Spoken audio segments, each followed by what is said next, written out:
Nuestro tema es propiedades eléctricas de los semiconductores.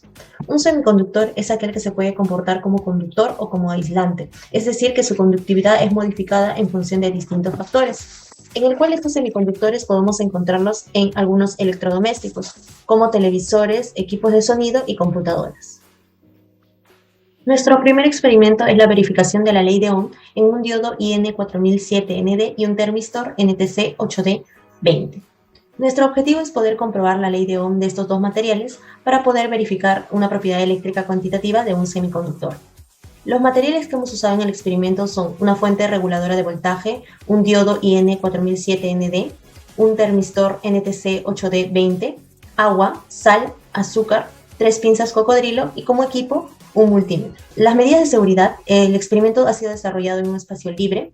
Los equipos de seguridad han sido lentes, bata y guantes dieléctricos. El proceso que hemos utilizado para este experimento es conectar los cables de la fuente reguladora a una pinza cocodrilo. Esta pinza que estaba conectada a la fuente lo hemos conectado al material, bien al diodo o al termistor. Y posterior hemos conectado a un multímetro para poder así hallar el voltaje y la corriente del material y poder realizar una gráfica para poder corroborar la ley de Ohm. Como podemos observar, estos son los resultados obtenidos del diodo y el termistor con el multímetro, el voltaje y la intensidad de corriente. Como podemos observar en las tomas realizadas, podemos hallar la gráfica voltaje sobre intensidad de corriente, en el cual podemos observar que no tiene una tendencia lineal, al igual que el termistor. El diodo y el termistor no tienen la tendencia lineal, en el cual no estarían cumpliendo con la ley de Ohm, que vendría a ser la resistencia igual al voltaje sobre la intensidad. Bueno, ahora para verificar que el agua con caño, el agua con sal o el agua con azúcar cumplen o no con la ley de Ohm, tomamos datos de voltaje e intensidad de corriente para así relacionar estos y crear un gráfico. Para determinar si cumple con la ley de Ohm para los tres casos usaremos un criterio.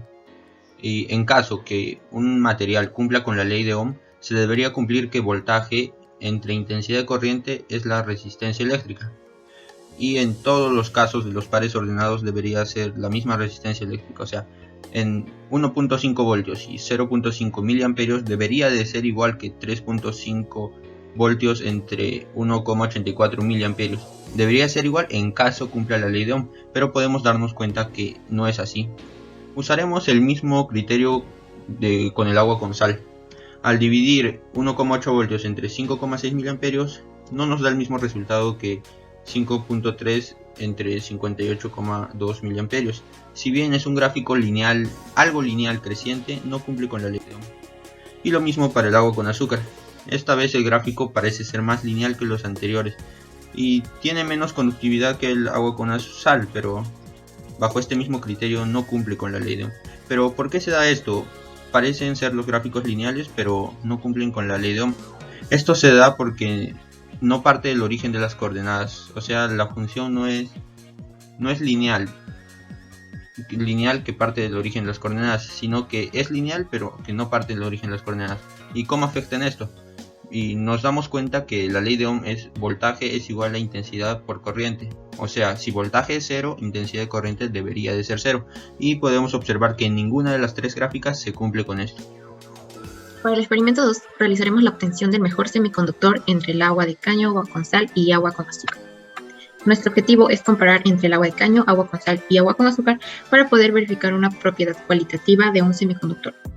Los materiales y equipos que vamos a emplear durante el experimento son los siguientes. En los materiales tenemos una fuente reguladora de voltaje, un foco LED, agua, sal, azúcar y 3 pinzas cocodrilo, mientras que en los equipos tenemos al multímetro.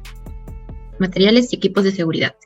En las medidas de seguridad, el experimento se desarrolla en un espacio libre y los equipos de seguridad son los siguientes: lentes de seguridad, bata de laboratorio y guantes dieléctricos. El procedimiento del experimento es el siguiente. Primero conectaremos los cables de la fuente reguladora de voltaje, cada uno a una pinza cocodrilo. Luego conectaremos un extremo del foco LED a una de las pinzas cocodrilo que está conectada a uno de los cables de la fuente reguladora.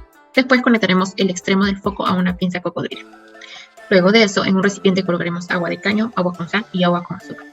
Luego introduciremos las pinzas en el agua sin que ésta se toque. Y por último, vamos a calcular entre el agua de caño, agua de sal y agua con azúcar quién es el mejor semiconductor. Para el caso del agua de caño podemos observar que presenta poca iluminación. Esto está sometido a 2.7 voltios. Para el agua con sal, de la misma manera está sometido a 2.7 voltios y observamos que tiene una muy alta iluminación. Para el caso del agua con azúcar, observamos que presenta una iluminación intermedia. En la presentación de resultados tenemos que el agua de caño se ilumina de forma baja, el agua con azúcar presenta una iluminación intermedia y el agua con sal presenta una iluminación más intensa. En las conclusiones y recomendaciones, para el experimento 1 tenemos que el material que sí cumple con la ley de Ohm es el termistor NTC8D20. Esto se debe a que los valores de su resistencia no se encuentran separados uno del otro, es decir, son similares.